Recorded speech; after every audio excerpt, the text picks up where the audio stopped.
They call this the golden age of television. After 2014, I'd have to agree. I watched a lot of shows this last year, and very few of them were bad. And this top 10 was incredibly hard to come up with this year. A couple things I want to take care of right off the bat. Number one, I'm not including Sherlock in this list. I know technically it's a TV show. Basically it's 3 mini-movies that we get every year or two. It was great, but I just have a hard time comparing 3 episodes of something to an entire season that at least is about, 8 to 10 minimum.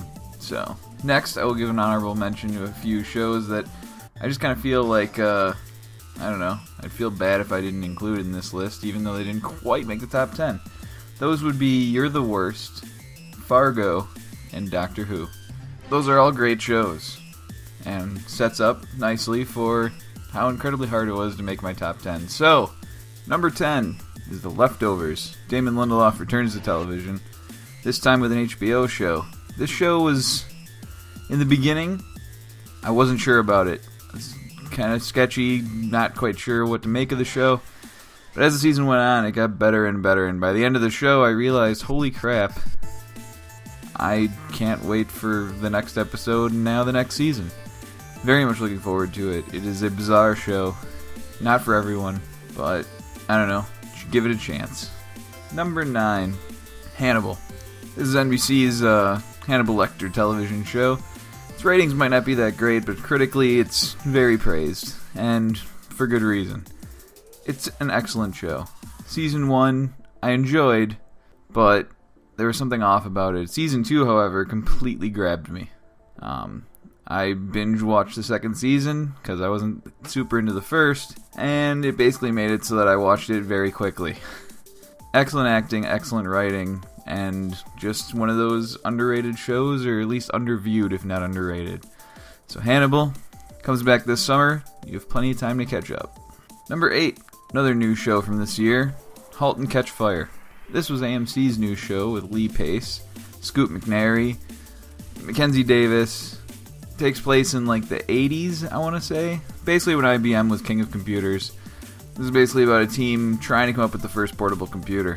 I'm not sure how factually accurate the show is, however it is insanely entertaining. The core 3 actors, along with Scoot McNairy's wife in the TV series, are all excellent. They're engaging, interesting characters, and overall I just found this story incredibly entertaining. Very interesting. Kept me glued. Even though I know how computers are nowadays, I still wanted to know what happened with these people, their project, and how things became the way they were. So Halt and Catch Fire, another show that maybe didn't get as high ratings as many others on this list, but one you should look out for, and Season 2 will be back this year. Number 7, bringing it down now, because number 7 for me is The Newsroom. This was the last season for The Newsroom. The Newsroom pretty much has made this list every time I have done it. It's only been around for 3 seasons, but it has been an amazing show. If you are a fan of Aaron Sorkin, you probably already watched this show. As they used to say on TRS, I am a Sorkin dorkin, so anything he writes, I'm willing to give a chance. Jeff Daniels is by far the standout here, though, but the whole cast is fantastic in this show. It's only 3 seasons. If you've never checked it out, at least check it out. This is basically what I wish national news was. Basically. Sad to see it go, but an excellent show, and it will be missed. Number 6, we have Community. Community saw its return to form with Dan Harmon returning, the creator of the show. Left for 1 season. That season wasn't so great. Did not make my list that year for the first time of any season that it's been on. And, but this was excellent. There were several episodes that I absolutely adore. This was one of the most consistently awesome seasons of Community, I think, of all of them. So maybe taking that season off really helped Dan Harmon get his creative juices flowing for this. And as always, great cast, hilarious, one of the most inventive and unique comedies on television. Only coming this year for the 6th and final season. It won't be on television, it'll be on Yahoo. So, you got 5 seasons to watch. Just, be aware that Season 4 is going to be kind of a letdown compared to the others. But nonetheless, number 6, Community. Number 5, we're reaching another new show. There were a lot of new shows this year that I thought were amazing, hence the golden age of television thing. Unfortunately, people don't like to watch new shows, so as with just about every other new show I've mentioned, this is a not highly rated show. But number 5 is The 100. The 100 is a CW show. This might be very surprising to have a CW show on this list. Yes, Arrow's good. Yes, The Flash is good. But The 100 is better than both of them in my book. It really surprised me. Season 1 was short. You can watch it on Netflix. Basically, this show to me is one of the most well-paced, unpredictable, yet incredibly entertaining with rich characters and a fantastic story. It is the anti-CW CW show, in my eyes. They started out, as most of those shows do, with let's put a bunch of young, attractive people in a show with some genre premise. That's what they started as. Very quickly, though, they put those young people through the ringer. They beat them, they battered them, they bruised them, they made them dirty. They did everything they could to not just have everyone be perfectly clean. This is an apocalyptic show, so it's kind of how things work. This show also shares several things with The Walking Dead to me. Characters are not afraid to go to dark places. They're not afraid to make the hard choices and do what they have to do to survive. Overall, though, you should definitely give The 100 a chance. There's a growing voice out there of people telling you to watch it, and I am another person telling you. One of the most consistently amazing shows on TV right now, and that is The 100. Number 4, perennial favorite on this list, is Justified.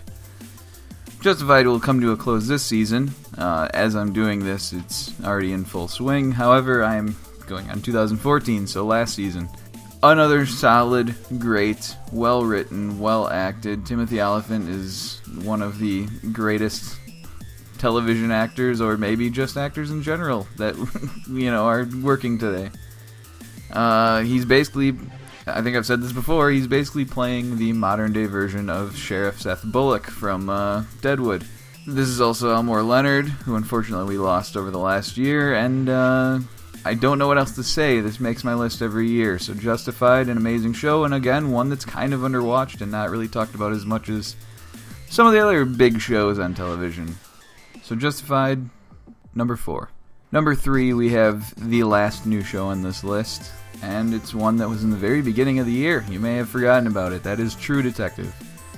True Detective was the show from last year that stood out to me in the way that it instantly in season 1 after a couple episodes, and it was a pretty short season, I think it was only like 8 episodes, but it completely captured the attention of the media and the people on the internet and all over the place.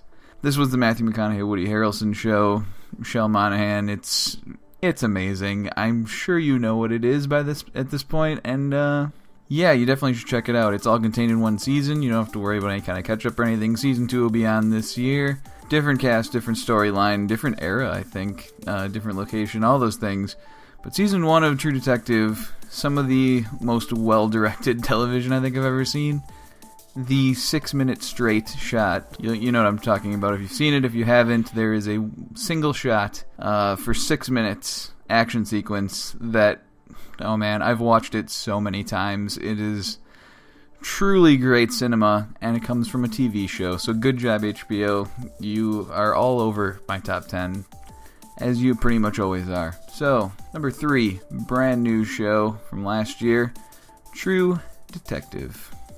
Winding down, we reach number 2. Number 2 hasn't changed much for most years. They had one kind of down year, and other than that, number 2 is once again The Walking Dead. It's the highest rated show on television, period. That would be the 18 to 49-year-old demographic, in case you were wondering. Hell, it gives football a run for its money and all that stuff. So anyways, the most watched show on television, The Walking Dead. What else can be said at this point? Walking Dead, I think, may have had one of, if not its best season last year. And between the end of season 4 and the beginning of season 5, I get lost as to where we are. Yeah, as a comic book reader, I couldn't be more pleased with how they've adapted it. And They've done just the right amount of changes, kept the right amount of stuff. Some things I may not agree with, but overall The Walking Dead is still, to this day, an amazing show. Incredibly entertaining, well acted, well written. The effects are amazing. Greg Nicotero, Jesus. So, once again, The Walking Dead.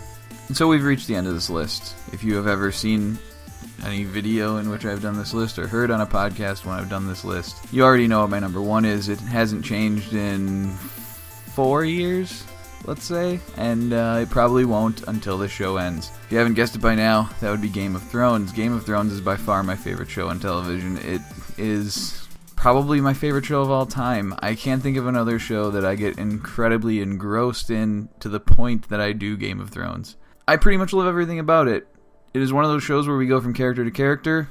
I don't care. I'm incredibly invested in every single one of them. None of them are weak to me. Some are a little lesser than others, but none of them are bad. They're all great. Once again, it shocked people and crushed their hearts and dreams, as it always does, and is still one of the highest production values for a television show. Has one of the best casts on television. Amazingly written, of course, based on George R. R. Martin's books. And, there's really nothing more I can say. Game of Thrones is, to me, the highest peak that television can achieve.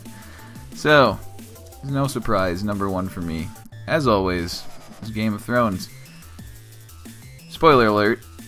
Now, I don't know how this year's going to go, but I would guess it will be here once again next year. And if it's not, that'll be a shocker. So that was my list. Made it kind of late. I may have forgotten something. There were a ton of great shows, as I said in the beginning. If you feel like movies are kind of lame right now, or if you feel like media is not in a great place right now, just turn to TV, especially cable television. I think there were only 3 network TV shows in my top 10, and one of them has moved to the internet. So, basically, cable television right now, the quality of shows they're pumping out is something amazing and special, and I don't even watch them all. So I'm sure there are more that are great. You may have agreed, you may have disagreed with my list. Be sure to comment. Tell me what you thought I got right or wrong, what your top 10 is, all that great stuff. Be sure to like and subscribe. Check out the rest of our videos. And all of these TV shows and more are great ways of resisting boredom.